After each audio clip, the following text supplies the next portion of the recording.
Hadirin sebangsa dan setanah air yang berbahagia, di era global abad ke-21 ini sungguh banyak memiliki tantangan yang harus siap dan sigap dilakukan oleh segenap umat manusia untuk berbenah diri dalam meningkatkan sumber daya manusia di dalamnya. Akan tetapi masih banyak kaum pelajar sambil pacaran, masih banyak kaum rebahan sambil tiktokan, hobinya saling julid menjulid, saling sikat, saling pikul, bahkan saling menghujat. Betul hadirin, itulah hadirin potret nyata dari lemahnya sumber daya manusia yang berefek langsung terhadap kondisi nasib bangsa. Oleh karena itu, untuk mengantisipasi hal tersebut, maka pada kesempatan yang penuh ukhuwah ini, kami akan menyampaikan syarahan yang berjudul mempersiapkan kualitas sumber daya manusia di era 4.0 dengan landasan Al-Quran, surah Al-Mujadalah ayat 11. أعوذ بالله من الشيطان الرجيم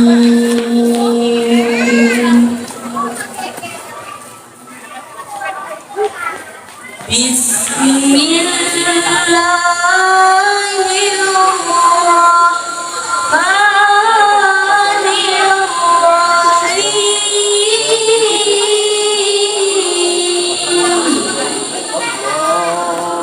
Lihat nih Pak, bahasa Indonesia berkariat nih. Goyang baik. Susu. Nanti bikin aja. Ya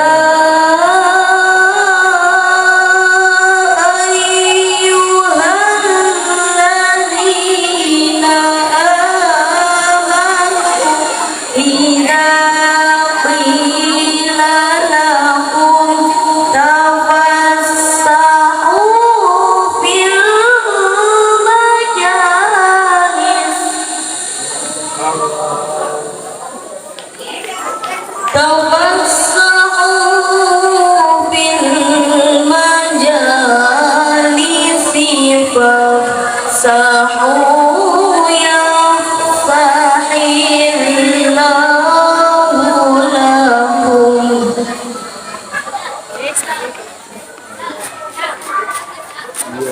Wa idza qila shuzu fashuzu yarfa'illahu alladhina amanu minkum.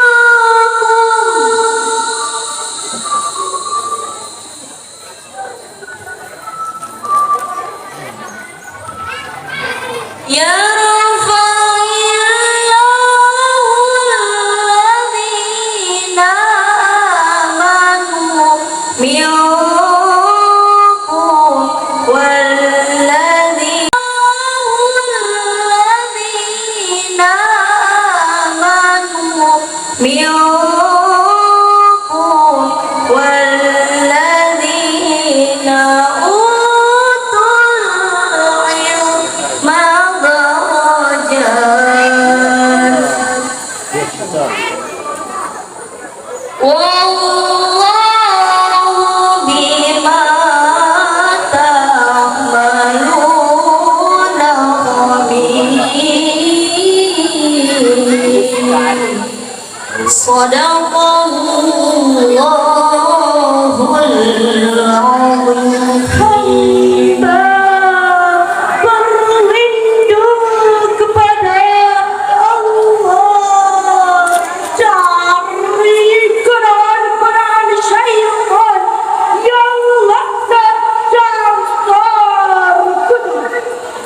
dengan menyebut asma ya Allah yang maha pengasih, penerima kasih, maha penyayang, penjuru sayang.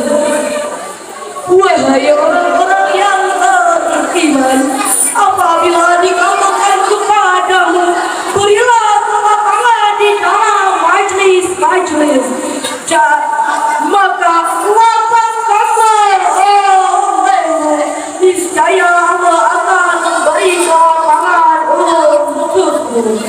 Dan apabila dikatakan kepadamu, berdirilah kamu, maka Allah akan mengangkat derajat orang-orang yang beriman di antara kamu, dan orang-orang yang memiliki ilmu pengetahuan beberapa derajat. Dan Allah Maha mengetahui terhadap apa yang kamu kerjakan.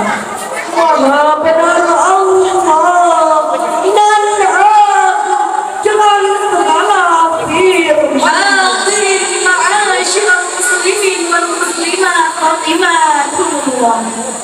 Ayat tersebut merupakan landasan teologis dalam mewujudkan sumber daya manusia berkualitas, yakni melalui peningkatan ilmu pengetahuan yang berbasiskan keimanan. Profesor Dr. Muhammad Quraisy Shihab dalam tafsirnya Al-Misbah jilid 14 halaman 80 menjelaskan bahwa kelompok orang-orang yang beriman dan beramal soleh serta berilmu pengetahuan akan lebih tinggi derajatnya, bukan karena nilai ilmu pengetahuan yang disandangnya, melainkan karena pengajarannya terhadap orang lain, baik secara lisan, tulisan maupun teladan.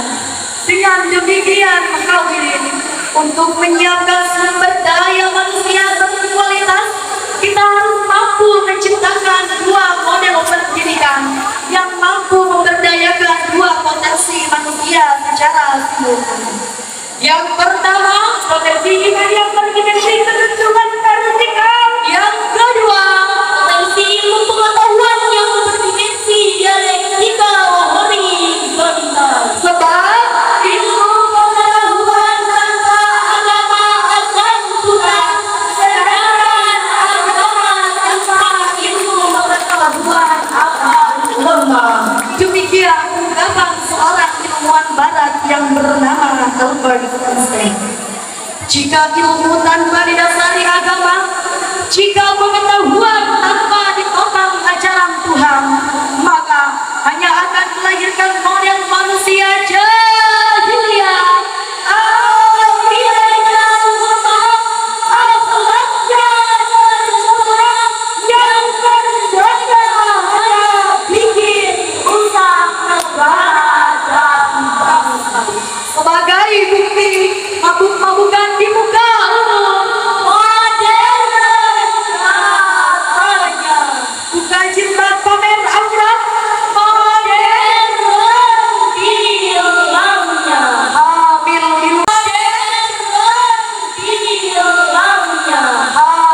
di luar nikah, menggugurkan kandungan, modern jahiliyah.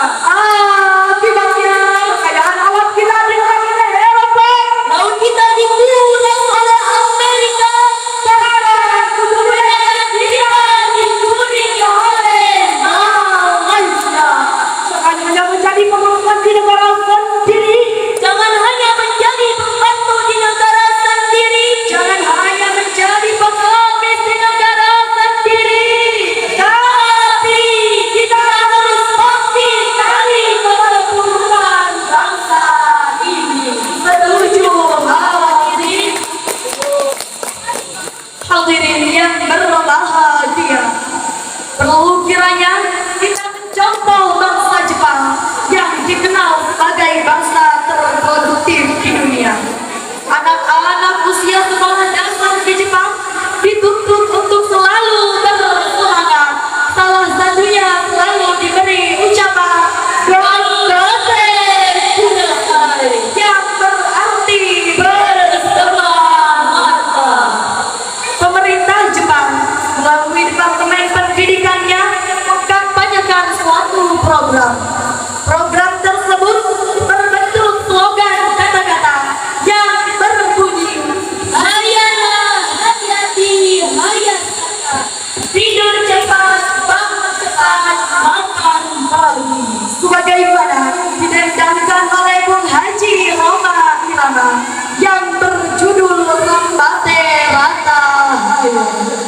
Ruang